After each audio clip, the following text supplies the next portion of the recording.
Hello pet parents. In this video, we are going to talk about motivation, okay?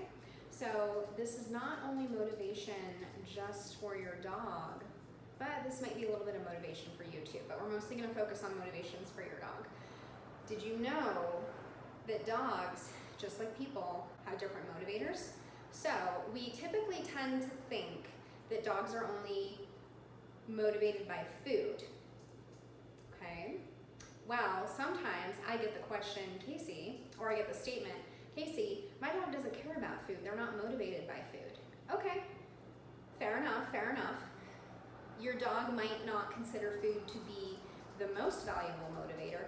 However, sometimes you have to do a taste test with different varieties of food, different textures, different tastes of things to see what your dog might consider valuable. So to some dogs, a super high value resource would be, and I'm not even kidding on this, a fruit or a vegetable. I actually know a dog who will do anything for a piece of apple. He will take a piece of apple over a piece of cheese, over a piece of meat. So sometimes it's not that your dog is not food motivated, we just haven't figured out what type of food motivates them. So do a taste test with your dog. I will link some things that you can try with your dog. Make sure they're safe because there are some foods that we want to avoid that are not safe for dogs. And we also want to make sure we're not filling our dogs up with junky dog food treats too. So you can also use your dog's daily allowance of food as well. More on that in another video. Okay, so one is food. All right, did you know that we can also use other types of resources as motivators? So we can use physical touch. I work with another dog who prefers his reward be a little scratch on his chest. He will do anything for that. He doesn't want your food reward, he wants a little scratch on his chest or a little scratch on his butt. So physical touch can be important, verbal praise. I work with another dog who doesn't want food rewards, but he wants to know that he's doing a good job. So I'm always like, good job, good boy. I'm letting him know, I'm giving him feedback that he's on the right track. He's doing good and wanted behaviors, and he is being rewarded for them, just maybe in a different, unorthodox manner. You can also use access to toys. So for those of you that have dogs that are obsessed with a certain toy, you can use that to your advantage. So basically, we can use these motivators as bargaining chips with our dogs.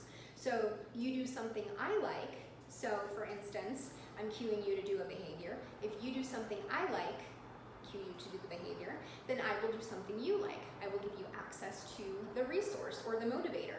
So here is your favorite squeaky toy, or I will throw the ball for you a couple times and then you bring it back and we'll keep working.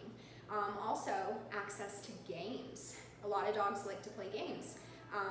So that can also be considered playing fetch, or playing with a toy as well. So toys and games are kind of in the same category, but that can also be access to playing a game with you. So does your dog like to play chase? I have quite a few dogs that I work with that like to play monster hands. So that's where I get my crazy little fingers out and I actually chase them around. And then once I catch them, I turn around and I run away and then they catch me. So that is a reward in itself. So don't be so quick to judge and jump to conclusions that your dog is not necessarily motivated by anything.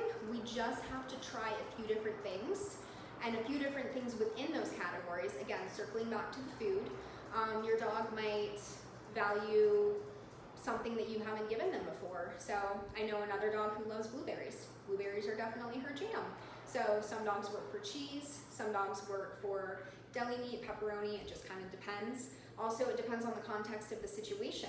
When we are asking our dogs to do more difficult things, we might have to have a higher value resource for them. And we don't get to decide what is considered a high value resource to our dogs. We let our dogs decide that. And by doing that, we do a little bit of trial and error. So that's where we want to do some taste testing to see what your guys like to eat. Bring out some different toys and see if your dog has a specific interest in a certain toy. Try out some different games.